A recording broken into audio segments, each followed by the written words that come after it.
반갑습니다. 이제 마지막 시간을 맞이했습니다. 이 시간에는 지금까지 우리가 이론적으로 주로 많이 공부했던 것을 전체적으로 종합하면서 한국 사회의 현실에 적용하는 그러한 시간을 가지려고 합니다. 이러한 기독교적인 관점 또 역사적인 관점 속에서 현대를 살아가는 우리 한국의 그리스도인들이 작금의 한국 정치 상황에 대해서 어떠한 태도를 취해야 하고 어떤 반응을 보여야 하는가 하는 것을 함께 생각해 보려고 합니다. 먼저 제가 강조하고 싶은 것은 좀 알고 뭔가를 해야 한다. 말을 하더라도 좀 알고 해야 한다. 자기 견해를 표명하는데 제대로 된 지식이 거의 없으면서 그냥 중구난방으로 감정적으로 떠드는 것은 곤란하다, 무책임하다 하는 것입니다. 그래서 공부해야 됩니다. 이 땅에서 하나님의 뜻이 이루어지는 데 관심을 가지고 또 하나님의 뜻은 공의와 정의를 통해서 이웃을 사랑하는 것이다 하는 것에 동의를 한다면 우리 한국의 정치, 사회 현실을 정확히 파악할 수 있을 정도의 한국 현대사와 기독교 사회 윤리에 관한 적절한 지식을 습득해야 합니다. 단적으로 말해서 그러한 진지한 공부의 경험과 시간이 없는 사람들은 차라리 침묵하는 것이 낫습니다. 요즘 가만히 보면은 옛날부터 그냥 생각 없이 들어왔던 말, 무식한 놈이 용감하다 하는 말이 굉장히 진리를 담고 있구나 하는 느낌을 받습니다. 정치 사안에 대해서 잘 알지도 못하면서 무지와 편견에 근간 확신만 충만한 사람들이 오늘 우리 사회에 부직이 있습니다. 소위 개똥 철학을 가지고서 너무 자신감 있게 발언한다는 것입니다. 그러면 기독교적인 성경적인 태도는 어떤 것이냐? 이런 정치 사회 문제에 대해서 또 삶의 전체적인 영역에서 기독교적인 근본적인 자세는 첫째, 약자에 대해서 우선적인 배려를 하는 것입니다. 우리 기독교는 기본적인 생존에 위협을 당하는 약자들의 생의 기본적인 필요를 채우는데 우선적인 관심을 가집니다. 소위 basic necessity of life, 생의 기본적인 필요. 그게 뭐냐? 인간이 인간으로서의 존엄성을 상실하고 비인간화되는 수준으로 전락하지 않도록 지켜주는 것이 기독교의 최우선적인 관심 가운데 하나다 하는 것입니다. 성경이 그것을 보여줍니다. 갈라디아 2장에 보면은 바울이 이런 말을 합니다. 또 기둥같이 여기는 야고보와 게바와 요한도 내게 주신 은혜를 알므로 나와 바나바에게 친교의 악수를 하였으니 우리는 이방인에게로 그들은 할례자에게로 가게 하려 함이라. 역할 분담을 이야기합니다. 예루살렘 교회 예수님의 수제자 세 사람은 할례받은 유대인들에게 복음을 전하고 사역을 하고 그 다음에 바울은 비할례자들 즉 이방인들에게 가서 복음을 전하는 식으로 영역을 나누기로 합의를 했습니다. 그러나 그걸로 끝날 것 같은데 그 정도 이야기하면 핵심은 이야기된 것 같은데 딱 한 가지는 부록처럼 이거는 부록이라도 생략할 수 없는 부록이다 하는 뉘앙스를 풍기면서 그들이 바울에게 이런 부탁을 합니다. 우리에게 가난한 자들을 기억해 달라 하고 부탁했다는 것입니다. 당신이 이방인들에게 복음 전하는 그 일, 당신의 주된 업무다. 그러면은 그게 주님이 주신 소명으로 그것만 하면 된다고 생각할 것 같은데 그거 외에 요거 하나는 꼭 잊지 말아 달라. 가난한 자들을 섬기라. 이게 예수님의 12제자들 중에 수제자들의 깊은 관심이었다는 것입니다. 근데 참 놀라운 것은 그 말을 들은 바울의 반응입니다. 이것은 나도 본래부터 힘써 행하여 왔노라. absolutely. 맞는 말씀이죠. 안 그래도 나는 이것이 복음의 본질에 다 있는 필수적이고 핵심적인 사역이라는 것을 인식해왔고 실천해왔습니다. 복음 전하는 것과 병렬할 만큼의 중요성을 가지고 취급해 왔다 하는 것입니다. 구약 성경에서부터 이러한 가난한 자들에 대한 배려의 사상이 성경에는 많이 나타나죠. 레위기 19장 우리가 잘 아는 말씀입니다. 곡식 거둘 때 밭 모퉁이까지 다 거두지 말고 떨어진 이삭도 줍지 말며 포도원의 열매를 다 따지 말며 포도원에 떨어진 열매도 줍지 말고 가난한 사람과 거류민을 위하여 버려둬라. 너무 지독하게 네 권리, 네 소유를 챙기지 말라. 없는 사람들 위해서 네가 너그럽게 좀 후하게 관대하게 처신해라 하는 것입니다. 두 번째로 성경이 보여주는 관심은 이퀄리티, 평등 내지 균등에 대한 관심입니다. 이퀄리티가 기독교의 중요한 가치라는 것을 보여줍니다. 예루살렘 교회가 흉년으로 핍절해졌을 때 바울이 그들을 구제하기 위해서 고린도 교회를 비롯한 아가야, 마게도니아 교회들에게 구제 헌금을 아주 적극적으로 요청했습니다. 그러면서 그렇게 자기가 하는 목적을, 취지를 이야기하는데 이렇습니다. 이는 다른 사람들은 평안하게 하고, 평안하다 하는 것은 영어로 relieve, 한숨 돌리게 하고, 너희는 곤고하게 하려는 것이 아니요, 너희는 찌들리게 하려는 것이 아니다. hard pressed 하게 만드는 것이 아니요, 균등하게 하려 합니다. 내가 너희들에게 예루살렘에 흉년 만난 기아선상에 있는 교인들을 위하여 헌금을 하라고 간절히 요청하는 것은 균등하게 하려는 것이다. That there might be equality. 평등이 있게 하기 위해서다. 성경은 평등의 가치를 전적으로 인정합니다. 이어서 이제 너희의 넉넉한 것으로 그들의 부족한 것을 보충하면 후에 그들의 넉넉한 것으로 너희의 부족한 것을 보충하여 균등하게 하려 함이라. 그러니까 바울이 원하는 것이 무엇입니까? 좀 남는 사람은, 기본적인 것도 없어서 고통당하는 사람들을 위해서 좀 양보하고 자기의 넉넉한 부분을 떼서 그들에게 주고, 또 나중에 혹시 상황이 역전되어서 너희들이 어렵고 그들이 좀 넉넉해질 때는 그들이 또 그런 역할을 하도록 하는 것이 기독교적인 것이다. Their plenty will supply what you need. Then there will be equality. equality에 대한 관심이죠. 그래서 15절에 보면은 양극화를 해소하는 이야기가 나옵니다. 기록된 바와 같이, 이건 출애굽기에 나오는 말씀이죠. 인용입니다. 많이 거둔 자도 남지 아니하였고 적게 거둔 자도 모자라지 아니하였는지라. 만나를 거둘 때의 이야기입니다. 많이 거둔 자도 남지 아니하였고, NIV 성경에 보면은 not have too much, 너무 많이 가지지도 않고, 적게 거둔 자도 모자라지 않았다. not have too little, 너무 적게 거두지도 않았다.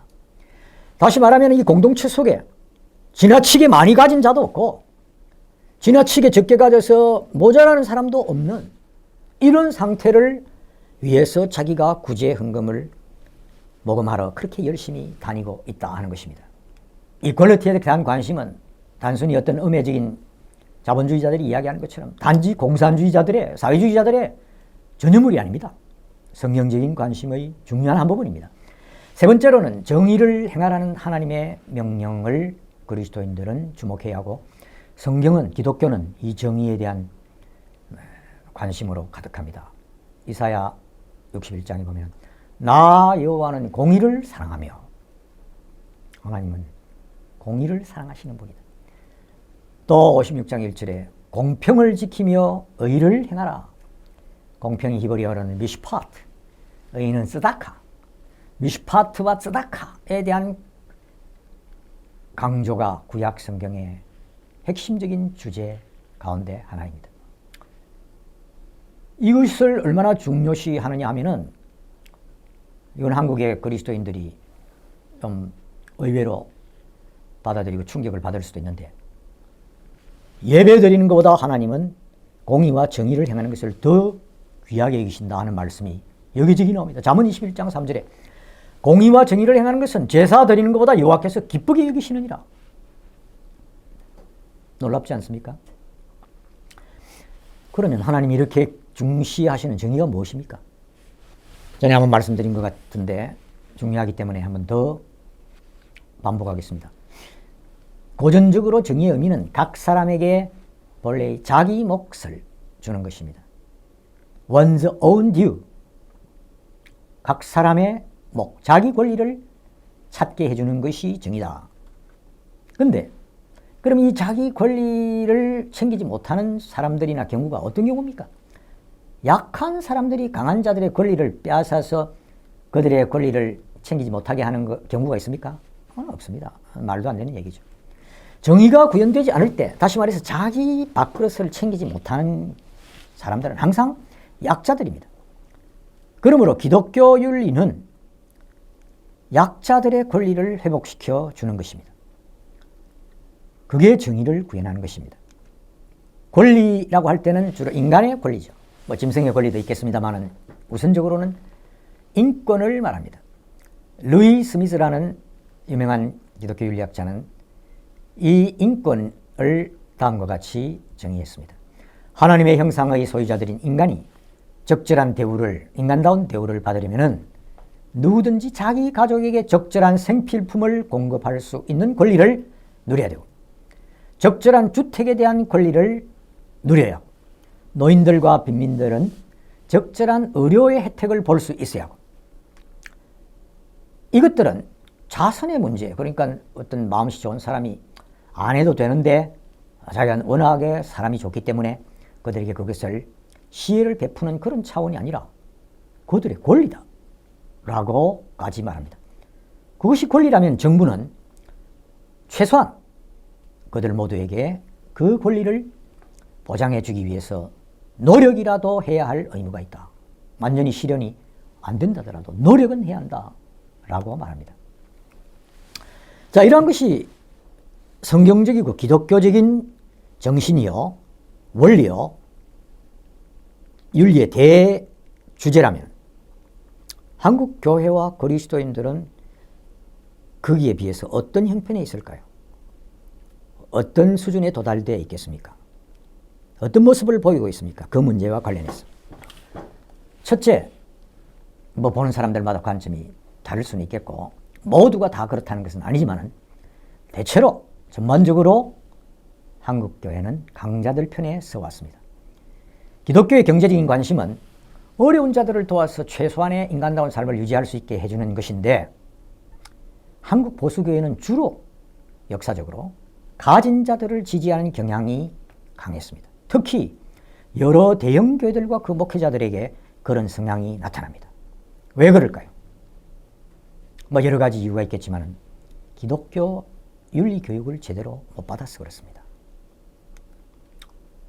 두 번째로 한국 교회와 그리스도인들의 많은 부분에서 나타나는 특징은 굉장히 감정적이고 무지하다는 것입니다. 이들은 진지한 연구를 통해서 발견한 팩트에 근거한 객관적이고 공정한 판단이 아니라 감정적이고 주관적이고 맹목적인 신념을 보이는 경우가 많습니다. 정말 어떤 것이 진리냐, 의냐, 불이냐 하는 이 옳고 그름의 문제에는 깊은 관심이 없어요. 대화를 좀 길게 해보면은 이슈에 대한 정확한 정보나 논리도 없는 신자들이 그냥 자기 마음대로 떠들어대는 일들이 너무 많습니다. 거기서 드러나는 것이 확증 편향 현상입니다. 영어로 confirmation bias, 다른 말로 my side bias라고 하는데, 이게 뭡니까? 이게 이제 진리와 진실 또 의에 대한 관심이 약한 자들에게서 나타나는 전형적인 현상인데, 그리스도인은 그렇게 되면 안 되는데 그리스도인들 중에도 그런 사람들이 굉장히 많다는 것이 문제죠. 이건 뭐냐면 어떤 정보나 말에 대해서 자기가 듣고 싶은 것만 듣고 보고 싶은 것만 보고 믿고 싶은 것만 믿습니다. 그렇게 함으로써 자기 스트레스를 해소해요. 자기가 좋아하지 않는 정보는 아무리 들려주어도 거부하고 심지어 화를 냅니다. 그건 그리스도인으로서 진실에 충실한 태도가 아니죠.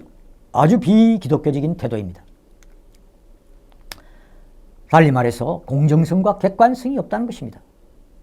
구체적으로 보면은 이거는 뭐 어느 쪽이든 다 해당되는 얘기인데 한국인들은 내가 지지하는 정당과 정치인에 대해서는 장점만 보고 그들의 비리나 불법은 그것이 아무리 심각하고 크다고 하더라도 부정하고 안 보려 하고 아니면은 축소하려고 합니다. 반면에 자기가 반대하고 싫어하는 편의 혹시 장점이 나타나면 그건 또 안 보려고 하고 과소평가하려고 애를 쓰고 그들의 약점은 아주 예민하게 체크하면서 부풀려서 떠듭니다. 왜 이런 미성숙하고 정직하지 못한 태도가 나타났을까요? 몇 가지 이유가 있겠지만 첫 번째로 불순한 정보 제공자들의 존재입니다. 아시겠지만 일반 대중은 인쇄된 내용, 책이나 신문이나 무슨 이런 인쇄된 내용이나 스크린을 탄 정보, 영상 정보를 비판적으로 성찰할 능력이 약합니다. 그러다 보니까 인쇄나 영상이 말하는 것에 대해서는 무조건적인 권위를 부여하는 경향이 아직도 많이 있습니다. 소위 신문에 나왔다, TV에 나왔다 하면은 무조건 진실이라고 믿는 단순한 사람들이 아직 한국 사회에 많습니다. 근데 그 이면에는 아주 불의한 매스 미디어와 SNS 같은 언론이 있습니다. 가짜 뉴스 또는 거짓 정보를 가지고 대중을 미혹하는 유튜브들이 지금 엄청난 것 같아요. 불순한 의도를 가지고 여론을 조작하는 독버섯 같은 언론이 우리 사회에 무수하게 그리고 아주 강력하게 존재하고 있습니다. 두 번째로 이러한 대중의 정치적인 열심, 목적이 무엇일까요? 왜 이렇게 요즘 정치적인 열을 너도 나도 할 것 없이 올립니까? 그들이 정말 고상한 가치와 이념에 대한 관심이 많았습니까? 아니면은 무슨 자기의 개인적이고 감정적인 스트레스를 해소하기 위한 것입니까? 근데 이들의 행태를 보면은 자기가 지지하는 정당의 참된 이익에 역행하는 행동도 불사하는 것을 보면은 이들의 목적은 어떤 노선이나 정책이나 가치가 아니고 개인적인 감정을 해소하는 것이다 하는 결론이 내려집니다. 그들의 궁극적인 관심이 정강 정책이 아니고 어떤 자기가 연예인처럼 추종하는 개인에게, 사람에게 헌신되어 있다는 것입니다. 이건 아주 문제죠. 또 하나 지금 한국 사회에서 참 개탄스럽게 발견되는 아주 부끄러운 또 우려되는 현상은 자신의 정치적인 견해를 표현할 때 너무 상스럽고 저급한 언어를 사용한다는 것입니다. 댓글들을 보면은 어떤 기사든 상대편의 견해에 대해서 조롱조롱 경멸적이고 비아냥거리는 욕설을 가지고 자기 견해를 표현하는 경우가 태반입니다. 품위 있는 언어로 자기 견해와 주장을 논리적으로 표현하는 댓글들은 참 찾아보기 어려워요. 한국인들의 전반적인 일반적인 이 교양과 양식이 이거밖에 안 되는가? 이래가지고 이 앞으로 한국 사회가 어떻게 될 것인가 하는 염려를 금할 수가 없습니다. 또 하나 신불신을 막론하고 선거 때마다 나타나는 현상이 있습니다. 그건 뭐냐면 의와 진실보다도 경제적인 이익을 우선시하는 현상입니다. 투표하는 모습을 보면은 정말 정직하고 진실하고 유능한 후보가 누구냐 보다도 내 호주머니를 불려주는 사람이 누구인가, 나의 재정적인 이익에 더 부합되는 후보가 누구인 것 같은가 하는 기준을 1차적으로 투표에 적용을 하고 있는 경우가 많습니다. 저 사람이 돼야 우리 집값이 올라갈 것 같아 하면 그 사람을 찍는다는 겁니다. 그 사람이 정직하든 안 하든 그건 상관없다는 거예요. 그리스도인의 정치적 판단의 기준은 그러나 자기의 재정적인 이익이 아니라 공동체, 국가 공동체, 나아가서 인류 전체의 유익, 즉 하나님 나라의 유익이 되어야 합니다. 근데 우리가 참 그걸 미국에서는 소인배라 하죠. 소인배적인 마인드가 많았어. 뭐 하나님 나라니 인륜이 심지어 국가 이런 건 뒷전입니다. 내 호주머니에 어느 것이 더 도움이 되느냐, 이것을 판단의 기준으로 삼는데, 적어도 크리스찬이라면 그것은 범죄적인 행위라는 것을 기억해야 됩니다. 또 참 말하기도 부끄럽지만은 지금 21세기가 한참 진행된 지금도 우리나라에 아직 원시적인 지역 감정이 남아 있는 것 같습니다. 특히 정치 문제를 놓고서 삼국시대 이래 내려오는 신라 백제 경상도 전라도 하는 이 감정이 투표 때마다 중요한 변수로 작용하는 것 같습니다. 그건 지역을 따른 몰표 현상을 보면은 알 수가 있습니다. 근데 물론 뭐 거기에 정도가 더 심한 경우도 있고 또는 근거가 좀 더 많은 경우도 있겠는데, 어쨌든 정당한 근거가 없는 몰표는 그 지역의 낮은 민도의 표현 외에 아무것도 아닙니다. 미개한 의식 수준의 표현이라 생각을 하고 굉장히 부끄러워해야 됩니다. 지금이 어느 때입니까? 그 다음으로 한국 사회에서 심지어 그리스도인들에게서도 굉장히 흔하게 나타나는 현상이 이데올로기, 이념을 우상화하는 것입니다. 이런 우상숭배 죄를 범하는 이들이 교회 안에도 무수한 것 같습니다. 무슨 말입니까? 이 이데올로기를 신앙과 자기가 그토록 귀하게 여기고 중시한다고 하는 종교보다 더 중요하게 여긴다는 거죠.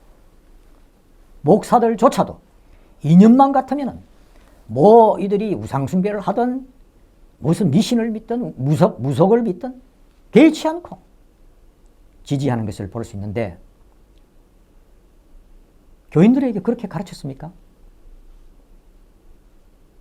신앙보다도 더 중요한 것이 이념이다. 설교할 때 그렇게 합니까? 여러 교육자들의 생에서 가장 중요한 것이 하나님과 그분에 대한 순종, 그리고 그분의 말씀에 순종하는 것이 아니고 무슨 정치적인 이데올로기라고 가르칩니까? 있을 수 없는 얘기죠. 그런데 우리 한국 교회 속에 이런 목사들, 이런 신자들, 장로들, 교인들 지금 얼마나 많습니까? 그럼 언제부터 우리 국민들이 이처럼 정치적이 되었습니까? 왜 이처럼 정치에 열광하고 있습니까? 특히 개신교들이 작금의 과도한 정치적 관심을 어떻게 보아야 합니까? 여러 가지 이유가 있겠지만은 저는 고령층의 증가와 관련이 있다는 느낌을 받습니다. 뭐 요즘은 이런 일이 많이 사라졌으리라고 믿습니다만은 2010년대 공원에서 무리한 시간을 보내던 70, 80대 노인들에게 차비나 점심값을 제공하고 특정 정당의 명분을 지지하기 위한 시위에 동원한다는 그런 소문이 있었습니다. 뭐 이것은 어느 정도였는지는 모르겠습니다만은 어쨌든 이런 소식들이 들려왔습니다. 그리고 그때부터 고령층들이 정치적인 영향력에 눈을 뜬 것으로 보입니다.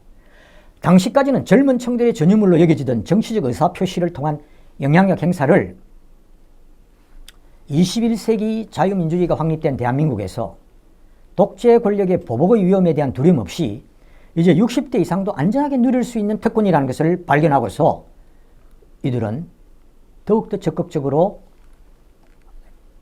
목소리를 높이고 행동하기 시작했습니다. 여기에 작용했던 또 하나의 요소는 뭐 저도 그 세대에 속합니다만은 60년대 박정희 시대 국민학교 반공도덕 시간에 근성으로나마 들었던 반공교육입니다. 그때는 별로 귀도 기울이지 않았지만은 어릴 때 교육이라는 것이 또 반복 학습이라는 것이 그만큼 영향력이 크다는 것인데, 계속적으로 주입이 되다 보니 이제 나이 든 세대들 속에 남아있는 것은 반공사상입니다. 그리고 그 반공사상이 정치적 판단의 유일한 근거가 되어 있는 세대가 70대, 80대 그리고 60대인 것으로 보입니다. 또 하나 아주 중요한 변수로 여겨지는 것은 기성질서를 고수함으로써 자신들의 기득권을 유지하려고 하는 세력입니다. 주로 군사 독재 정권의 직계 정당에 이런 사람들이 많을 것이고, 그 다음에 정치, 경제, 사회적 기존 질서를 수호하려는 재벌, 기업, 또 군사정권 이후에 수십 년간 특혜를 누려온 보수 언론과 일부 지식인들 속에도 이런 사람들이 있는 것 같습니다. 특히 재벌 배경의 경제 신문들 그리고 방송들이 여기에 포함되고, 상당수의 대형교회를 비롯한 개신교도들이 여기에 속합니다. 물론 이해할 수 있는 측면이 있습니다. 여기에 6.25 때 공산당으로부터 이런저런 피해를 당한 본인이나 가족이 있는 사람들 또는 친지, 지인이 있는 사람들은 그것이 생생한 자기 자신의 상처로 남아있기 때문에 아마 죽기까지 치유가 될 수 없는 트라우마를 가지고 있습니다. 이건 뭐 사실 어떻게 해소되기가 거의 불가능에 가까운 상처라고 생각이 됩니다.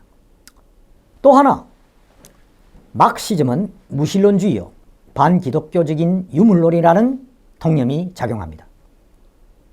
종교가 아편이라는 막스의 말이 있다시피 이러한 인식도 전혀 사실무근의 인식은 아닙니다. 공산주의가 종교에 대해서 적대적이었다는 것은 사실이고, 지금도 특히 북한 같은 데서는 두말할 필요 없이 심각하죠. 중국도 그러할 것이고 그러하고,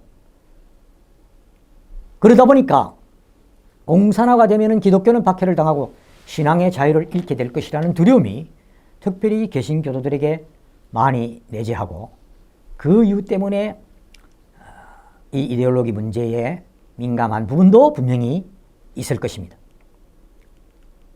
이런 것은 우리가 무시할 수 없는 부분이죠. 그러면 현실적인 질문으로서 사실은 이게 가장 중요한 질문이죠. 과연 남한이 공산화될 가능성이 있는가? 앞으로 대한민국이 북한에 의해서 적화 통일될 가능성이 있는가? 결론부터 이야기하자면 전문가들과 학자들의 지배적인 대답은 NO! 전부하다 하는 것입니다. 저도 개인적으로 거기에 동의합니다.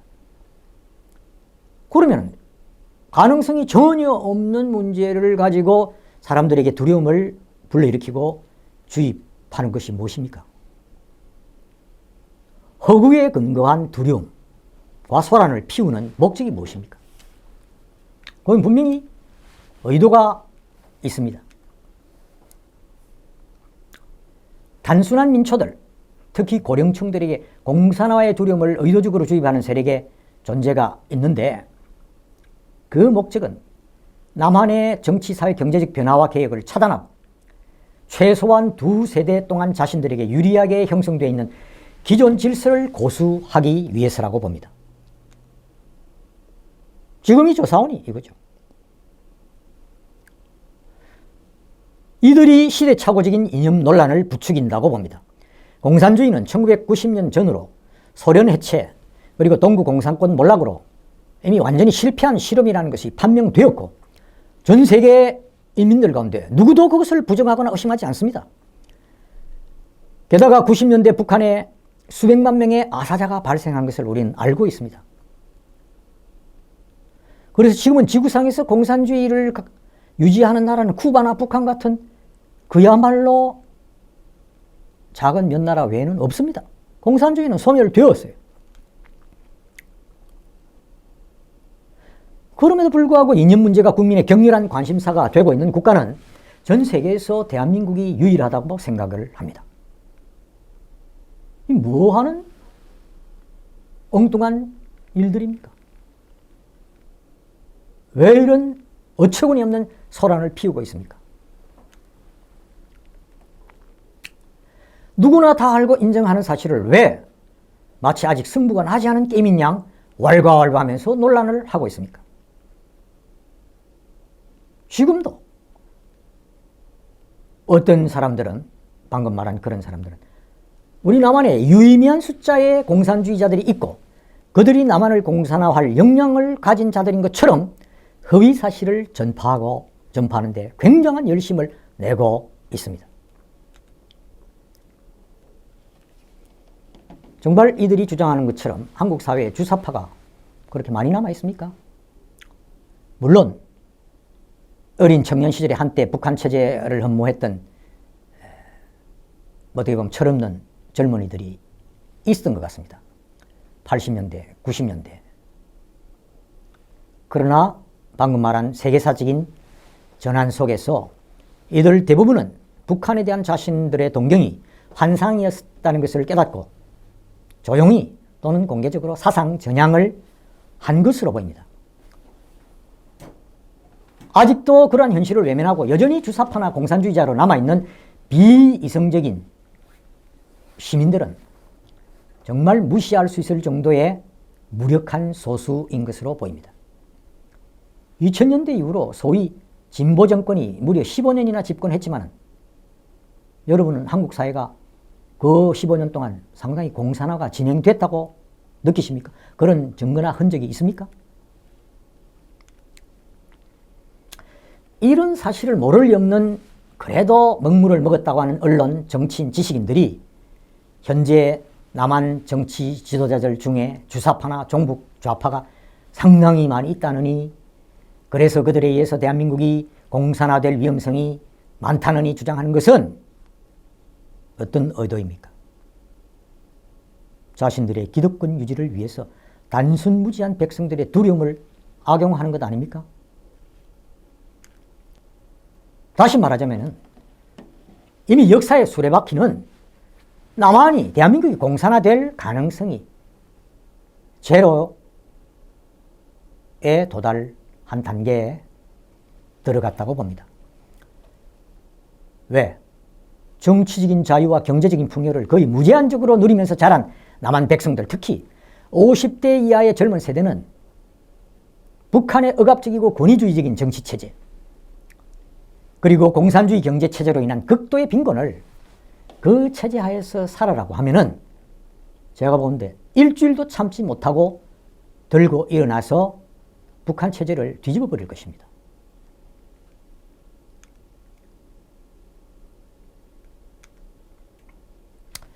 흔히 보수니 진보니 논란을 합니다. 그리스도인들은 어느 편에 서야 됩니까? 우리는 사안에 따라서 입장을 바꿔야 합니다. 예를 들어서 낙태, 동성애, 동성결혼, 동성애자 안수 같은 이런 것은 성경을 믿는 그리스도인으로서 우리는 반대함으로써 보수적인 입장을 취합니다.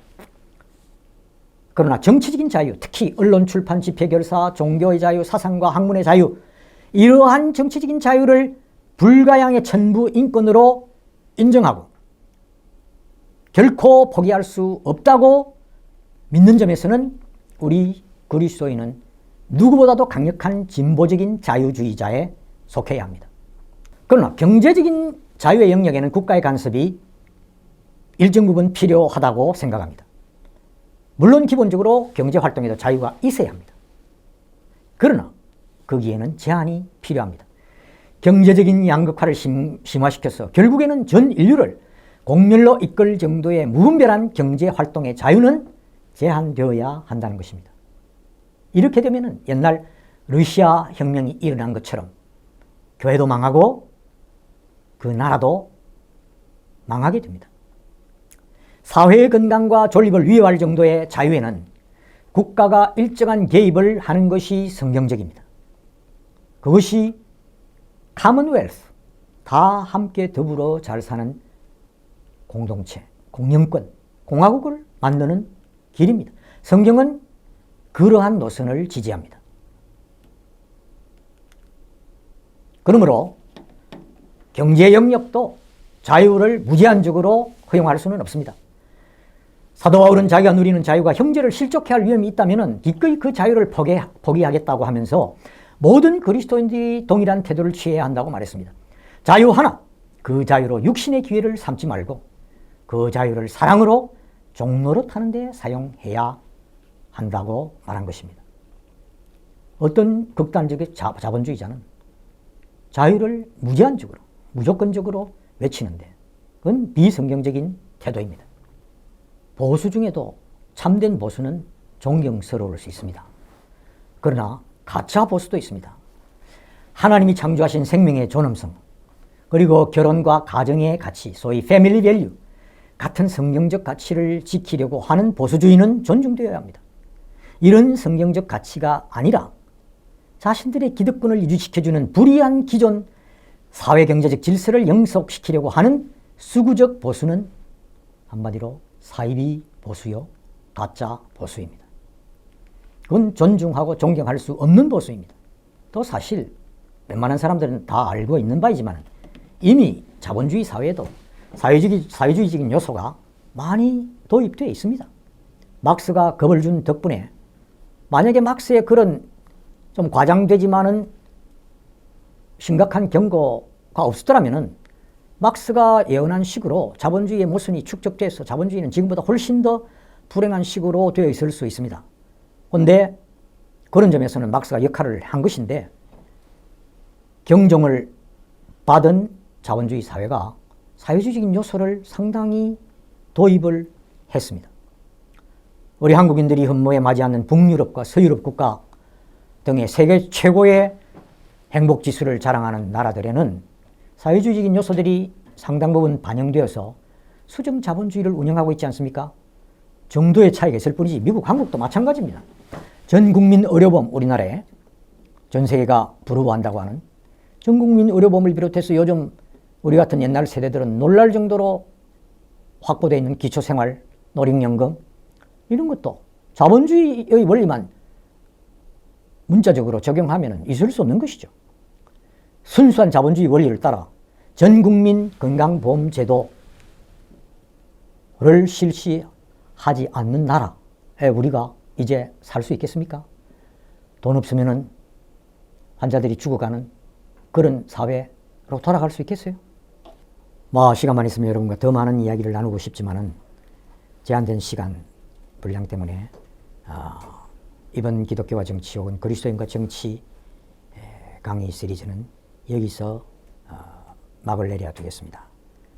아무쪼록 이번 강의들이 여러분들의 기독교적인 정치관 또 그리스도인과 정치에 관한 성경적인 원리를 정립하는 데 그리고 그러한 원리 위에서 우리의 삶을 살아가는 데에 크게 일조할 수 있기를 진심으로 기원하겠습니다. 오랫동안 경청해 주셔서 감사합니다.